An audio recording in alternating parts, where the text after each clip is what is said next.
Okay, hi everyone. So I have been on annual leave for 4 weeks and I've just come back now and I have edited Andy's chatting with episode.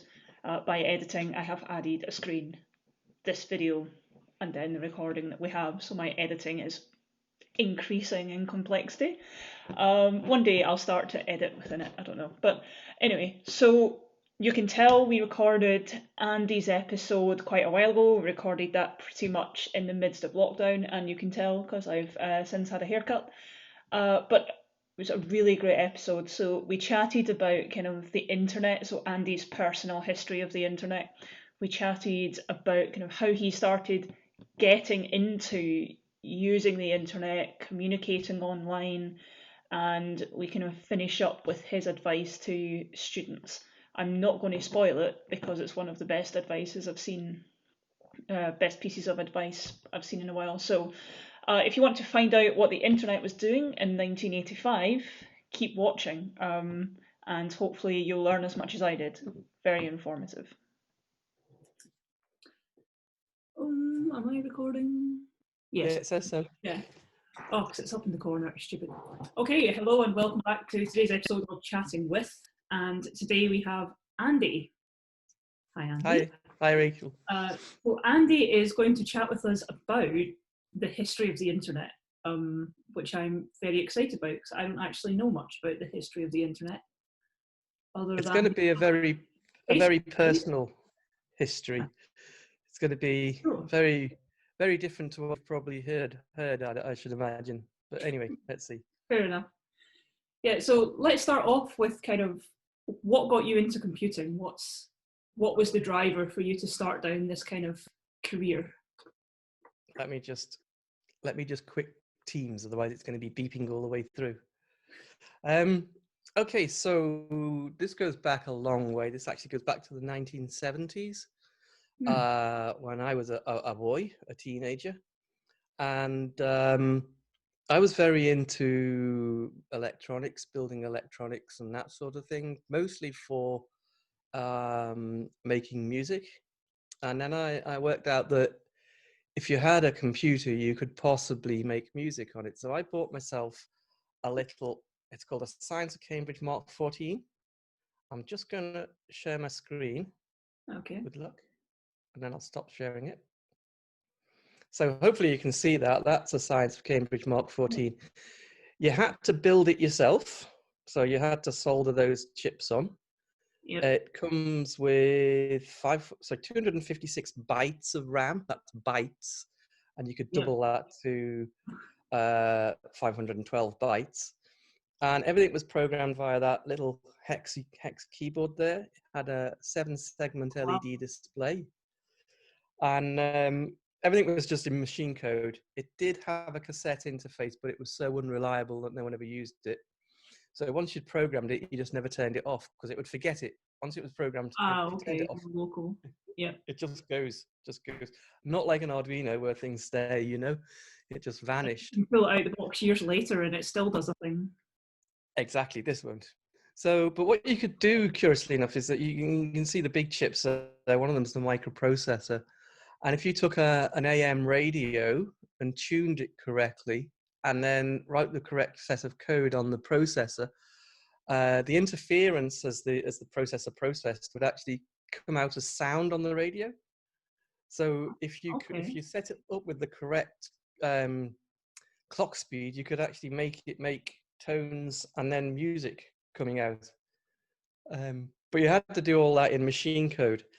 So you can kind of see the link there that I was building electronics for musical purposes, and this thing came along and just said, "This is great. This is what you want to do." Yeah. I'm trying to unshare my screen now, Rachel. I can't see the control. Is that the top, maybe? Oh, this is a nightmare. Oh, here it is. Yes. Yeah, there you go. Yeah, there we go. So that was that. And then I just progressed through a whole bunch of other computers, getting more and more complicated. And all this was before I came to university. So I was one of those smart asses at university that already knew what to do. So they would say, "Oh, we want you to write this program in BASIC," and I'd write it in machine code just because I was able to do that. And then basically that just grew and grew and grew. I mean, this was the time when people were starting to buy Commodore PETs for their office, Yeah. starting to buy Apple IIs and everything else. And my undergraduate project was for electronics and microprocessor systems, was all written using a BBC Micro, doing microcontrol of motors and various things like that. Yeah. And then, it kind of became a job. So that All was it. tech things should just become jobs. Yeah, it became a job. So that was that. So you still do a lot of electronic music, right? So how much that early stuff has kind of stuck around, and how much has it changed now? Well, it's actually a lot the same. I mean, our ability to build chips has got a lot better, but the stuff that I build is a stuff called Eurorack, and it's all analog. Some modules do use Arduinos or something similar, but it's mostly analog. So the technology is almost exactly the same. It's just how you attach it to the board is different. Yeah.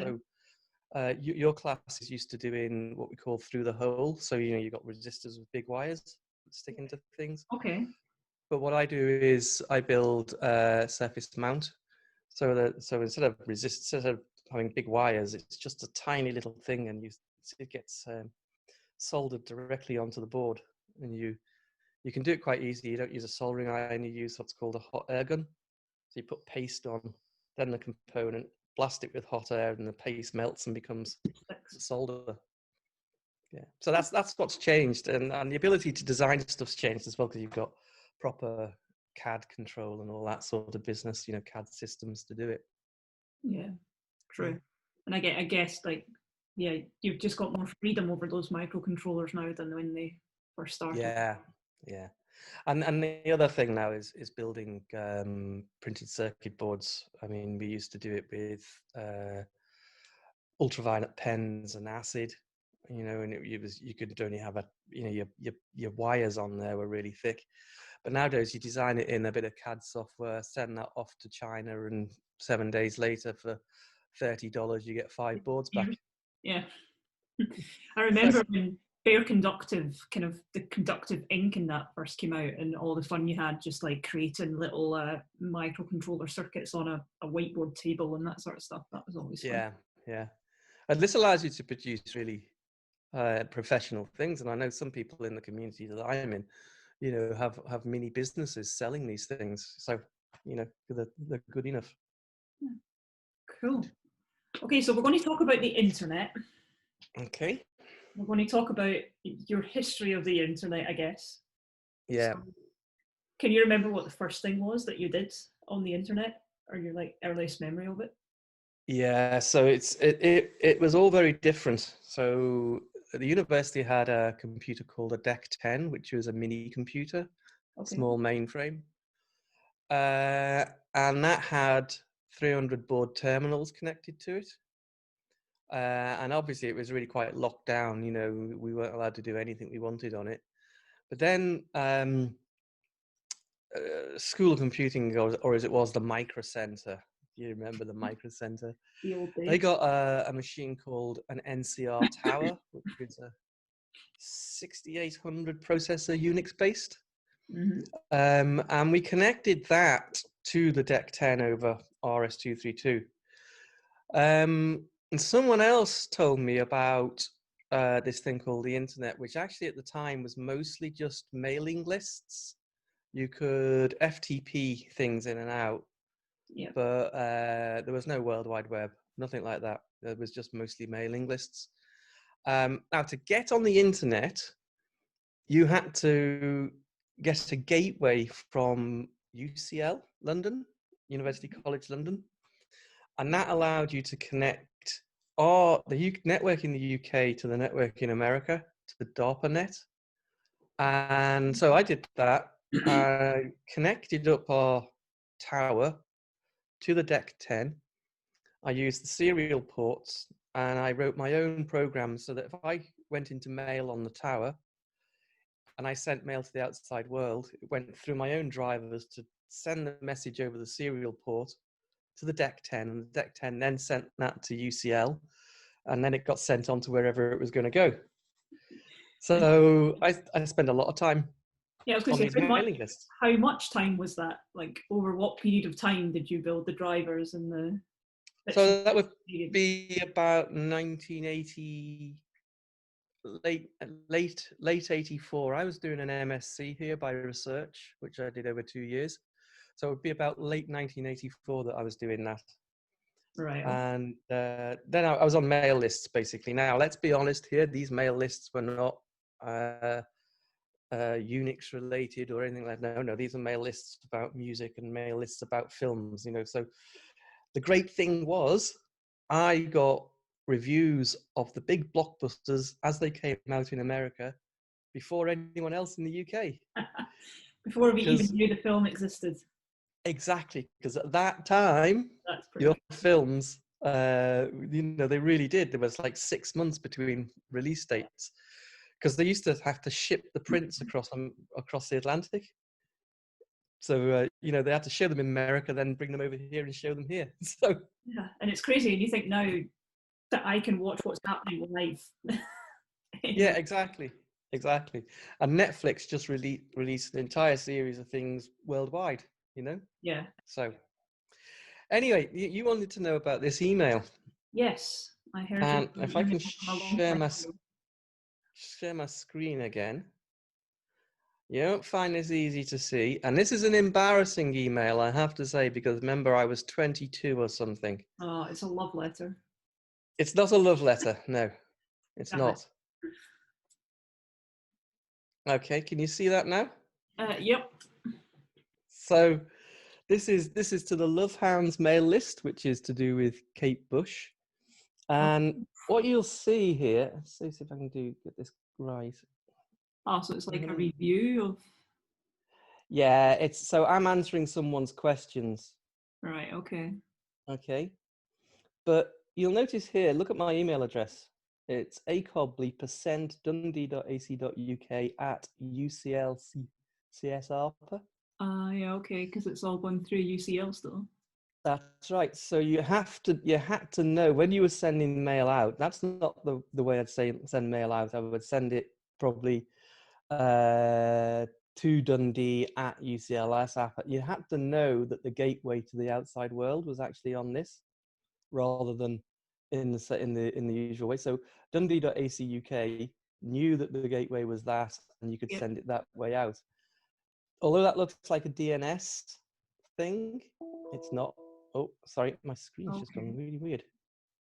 Hang on. Yeah, so it looks like DNS. It's not really. I mean, we were assigned these names, but there is no central DNS. There's no distributed DNS system here. Oh, so that's interesting. Yeah, that happened a lot later. Well, the fact that it was in that same structure before the DNS was created. Yeah, I mean that's my impression of it. I'm trying to close down my mail because it keeps on beeping. There you go. Yeah, so there you go. Date there, 15th of October 1985, 11:04 British summertime. So I believe that was before your time. 2 months old. And there's me chatting with people in America. I tell you, this was a lot more trustworthy. This guy, I think there was a guy on here. He was coming to London and wanted to go to a concert in London, and you couldn't just order tickets over the internet then. So he sent me a check for $50 or whatever, got me to buy the tickets and send the tickets to his hotel. Wow. Now, you ask yourself, would you trust someone on the internet now that you'd never met? Send them $50. Yeah. No, you would not. It was a very different time, I think. I mean, it was such a small community at the time, probably. Yeah, it was. Yeah. Most people knew other people. I mean, and the same names would pop up on different mailing lists as well. Yeah. And things like that. It was a tiny community. And there was a motivation from a person to be part of the communities. You wouldn't jeopardise that by behaving poorly. No, that's right. That's right. Whereas now, if you behave poorly, you just make another alias and another community, and off you go. You don't need to. There's not that Yeah. same motivation for good behaviour, I don't think. On you go. I mean, this brings up the thing called the Eternal September, which I don't know if you've ever heard of the Eternal September. Nope. Okay, so on the early days of the internet, virtually everything was run out of universities. Yeah. And every September, there'd be an intake of students, mostly American students, that would suddenly discover the internet and would do exactly what you said, would misbehave, annoy everybody, and then get told off. So it became known as the September wave, and people would brace ourselves, make sure the FAQs were all ready, people were ready to point out what people were doing wrong, and then everything would be fine until the next September. But the Eternal September was when the internet opened up to the commercial world. Mm-hmm. And instead of this wave of newbies arriving that could be educated, people were coming on all the time, and there was just too many. So that's kind of how Netiquette broke down, because there's just so many people on there. You could create aliases, etc., etc. You didn't have to behave. Yeah, and now there's just very little recourse for behaviour. Yeah, exactly. We were talking about that earlier about kind of with all the shift for people going to online communication, and that people are so used to behaving poorly in their personal lives online that it's kind of some people are finding it really difficult to keep that professional persona because they're so used to being anonymous. Yeah, suddenly they're online exactly. and not anonymous, and it's a challenge for people. So the next big thing that came along, of course, was the World Wide Web. And here in Dundee, we had one of the first web servers in Scotland.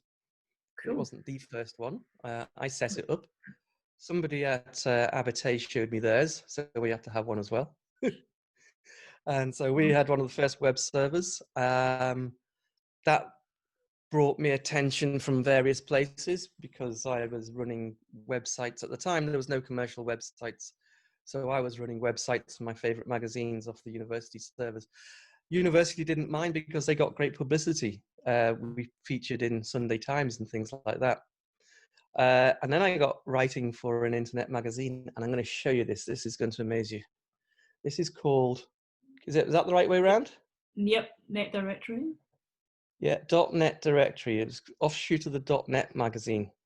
Okay. And what this is, I don't know if you can see any of that. That is essentially a set of reviews of websites. Yeah, okay. Okay. So every month this magazine would arrive on your doorstep. You'd read it and go, oh, that's an interesting website.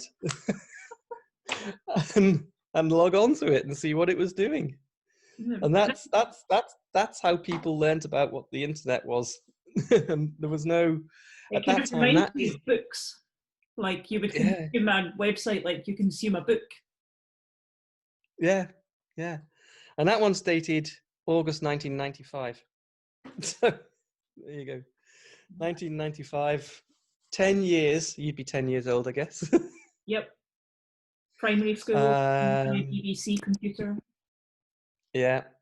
And you wouldn't be on the internet, I don't think. Not at that time. I remember being on the internet kind of towards the tail end of primary school. Of course, it was the whole dial-up situation and all that sort of stuff. So it didn't happen very much because my mum used to spend a lot of time on the phone. My window of opportunity was fairly narrow. And at the time, my dad got a computer for his work, and he got a computer that he would bring home. But then he got his own, so we had our own computer in the house. It was tiny computers. Don't know if you remember tiny computers. Oh, tiny! Yes, I do. Yeah, tiny. And of course, they went bust sometime after we got this computer. But that was our first computer in the house. It was a tiny with a dial-up. And I just remember lots and lots of like expletives coming from the living room. Get off the internet. I want to ring someone. Yeah, exactly. Yeah. Exactly. MSN Messenger, that was my first real introduction to the internet. Right, right. But you were dialing up at, I don't know, 1200 baud, maybe a bit more then. Yeah, definitely not much more. No, I mean when we started, I mean, before the internet, there used to be this thing called bulletin boards, which is essentially somebody's server in a bedroom, Yeah. and you could dial into that, and that was 300 baud. And on my first modem was what was called an acoustic coupler. You took the handset, jammed it in there, and there was a microphone on one bit and a loudspeaker on the other bit, and it literally sent the tone through the wires. It was crazy. It's incredible to think that that was normal. Like, can you imagine if suddenly life now we reverted to dial up internet speed? Like, the whole world would stop. Like, Oh, well, no, I mean, you think about this crisis we've got on, the coronavirus crisis. I mean, if we hadn't had the internet, we wouldn't be working, no. I don't know what we'd be doing. I mean, as academics, I suppose we could go home and write books, maybe, Yeah. but that would be about it. And there wouldn't be teaching No, in a sense, and there wouldn't have been any research really. no, there Peak wouldn't anyway. be any of this. I mean, the first research project I was on, which was called Archie, and that was about 1984, it was a European project. And literally we would have, a 2-day meeting with the partners.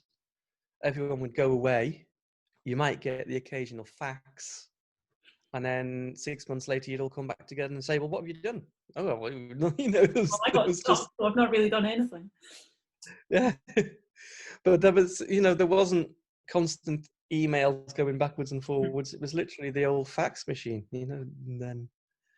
Yeah, but I wonder if people were just more capable when they didn't have the internet, like as people. Like they were just more resilient and self-reliant and able to solve a problem without just relying on other people all the time. That's interesting. I don't know. We were certainly more do-it-yourself and hands-on because, nowadays you want to get hold of a package, a computer package, you download it off the internet and install it, and that's it, and you get the Windows version or the Mac version or whatever. When we first did it, when I was first so my first web server, you had to download the source code, Yep. Huge amount of it, compile it for your platform, and then run it. Now, when you compiled it, invariably it didn't work because there was differences between your operating system and the one that was being written for. You might be on BSD and someone else was on Xenix or something, So you had to compile it from scratch and then fix the problems. So you got to know what that bit of software was doing because you knew what was going off under the hood. You knew what was in that software.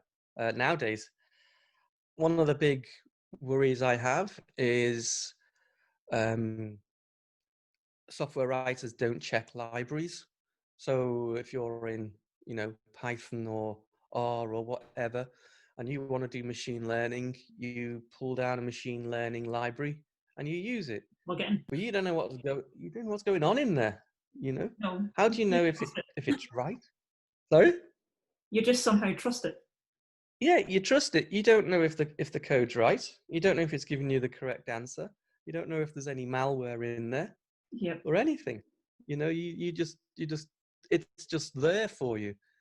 And I think that's one thing we've lost is as software engineers is the ability to look at and read other people's code and fix it. And it's one of the things I used to do in the internet programming class. I used to give them a piece of broken code and say, here, fix this and extend it. Yeah. And it just means that you understand it so much more. Yeah, I think people nowadays read other people's code so infrequently, especially at university. I think once you maybe go into work, it's a bit different. But, I worry that people aren't as prepared as they should be because they're not used to reading. I mean, you would never try and learn French by only speaking French and writing No, French, right? You no, would read French, so why don't you read code? But I think exactly. the reward of creating the thing is such a driver that people just want to Yeah. create all the time, right? Yeah, it is, but you also get this tendency for people to reinvent the wheel. A number of times I've seen students in particular at some time going, if they're presented with a piece of code, I don't understand it. I know what it does. I'll rewrite it from scratch.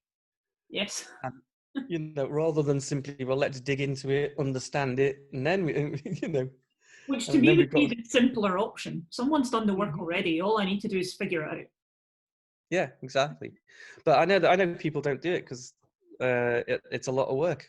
It's a Yeah, lot of work to read it and figure it out. true. So, what do you think is the next direction then for the internet? For the internet, Yeah. it's What do you think is you going to know be the big thing? it's really hard to say with the internet because it's been full of surprises over the past 25 years, 30 years, whatever. No one would have predicted the browser wars, which you remember, which Yep. was Netscape versus Internet Explorer, and Internet Explorer being so Microsoft at the time were very predatory and Yep. took over everything. So it's difficult to know. I mean, one interesting thing that's creeping up on us is that is it Starnet from Elon Musk? Yeah. He's putting that great big satellite cluster up, which is going to provide internet for everyone in remote places. Apparently. Well, apparently, you can sign up for it, and in fact, I put my name down for it already. Wow. Yeah, I don't know if they'll take people or not, but that have done. But I mean, he's And got this bonkers vision that I kind of believe that it is entirely possible that he'll succeed.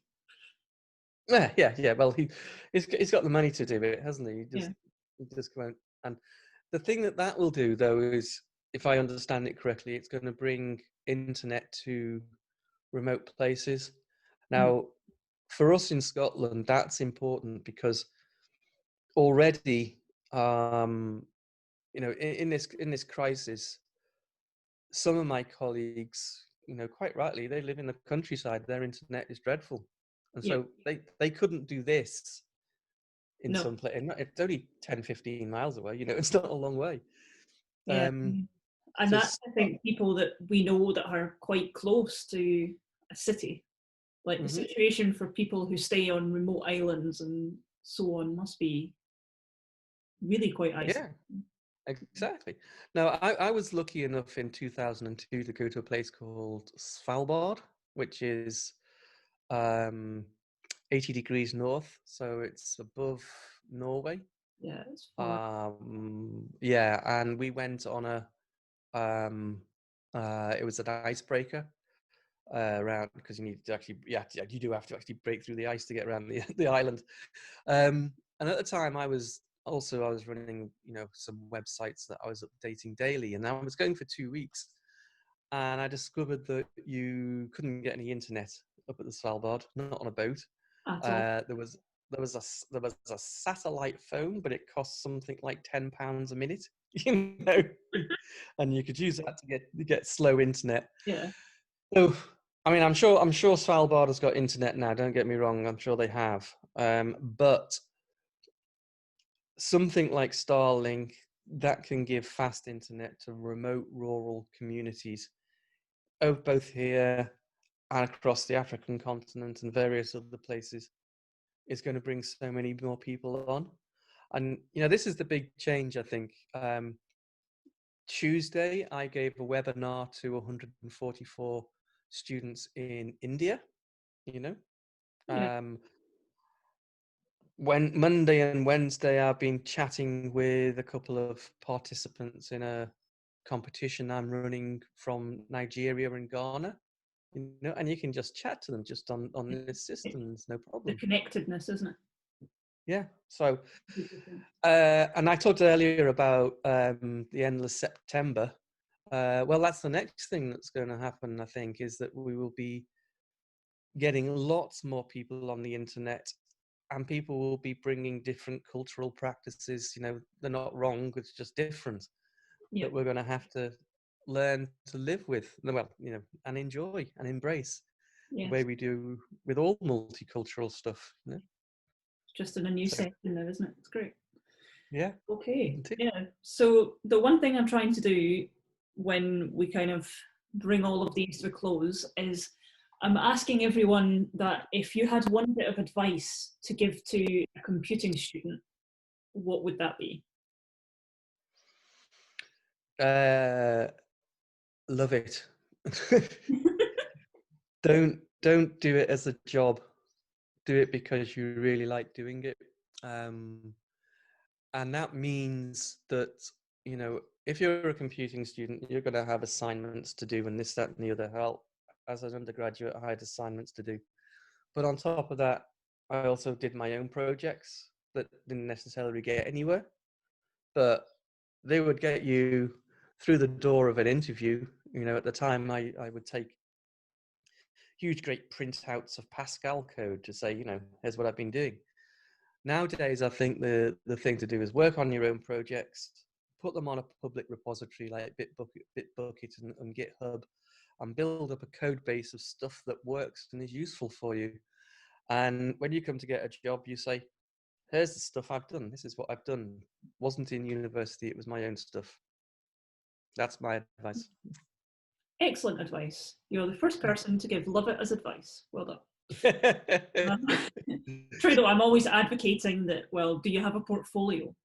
Yeah, exactly. Whatever form that portfolio is, do you have something that you can take with you and show you? And I think for honours projects, that's the line I always take. Like, what would you be most proud to take to a potential employer and show them? Well, that's what the project's going to be about. So yeah, exactly. I think it's so important.